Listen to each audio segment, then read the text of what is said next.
હવામાન વિભાગે જે રીતે આગાહી કરી કે હાલ વરસાદ છે, ચોમાસું છે, નજીક આવી રહ્યો છે, તેને લઈને વાત કરીએ ધોરાજી પંથકની. ધોરાજી પંથકના અંદરમાં જે ચેક ડેમો બનાવવામાં આવ્યા છે સરકાર દ્વારા, જે ખેડૂતો માટે સુખાકારી માટે ચેક ડેમ બનાવવામાં આવે તેને લઈને વાત કરીએ ધોરાજી પંથકમાં આ ચેક ડેમના તમને દ્રશ્યો બતાવ્યું કે કેટલી ગંભીર હાલતમાં, કેટલા બિસ્માર હાલતમાં, કેટલી જર્જરિત હાલતમાં છે.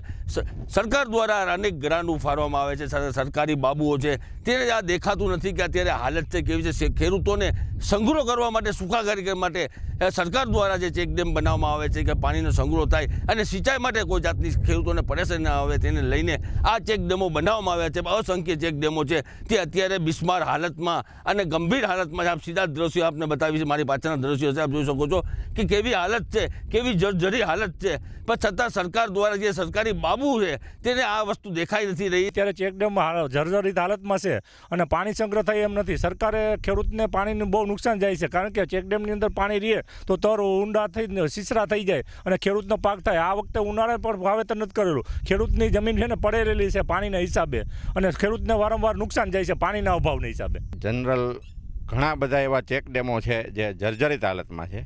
સરકારે પાણીના સંગ્રહ માટે શું ચેકડેમો બનાવ્યા છે, પણ અત્યારે એ ચેકડેમોની હાલત એવી છે કે એમાં સંગ્રહ થઈ શકે એમ નથી. રિનોવેશન માગે છે સરકાર, આ બાબતે કંઈ ઘટતું કરે, રિનોવેશન કરે, અંદરથી કાપ અને એવું ઉપાડવાની મંજૂરી આપે. રિનોવેશન કરશે તો જ ચેકડેમમાં પાણીનો સંગ્રહ થાય, અને સંગ્રહ થઈ શકે એવી સ્થિતિ નથી. વરસાદ થાય એટલે કાં તૂટી જશે અને પાણીનો વ્યય થઈ જશે. ચેકડેમ બાબત બનાવી ગયા છે પણ પાણીનો કંઈ સંગ્રહ થતો નથી, તૂટી ગયું છે. એટલે સરકારે બનાવ્યું, ખર્ચો કર્યો એ બધો પાણીમાં ગયો.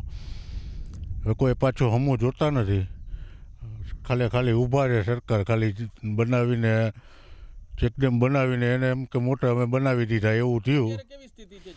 ચેકડેમની હાવ ભંગાર સ્થિતિ છે, જર્જરી તૂટી ફૂટી ગયા છે. ચોમાસામાં કાંઈ પાણી સંગ્રહ થતો જ નથી, નીકળી જાય છે.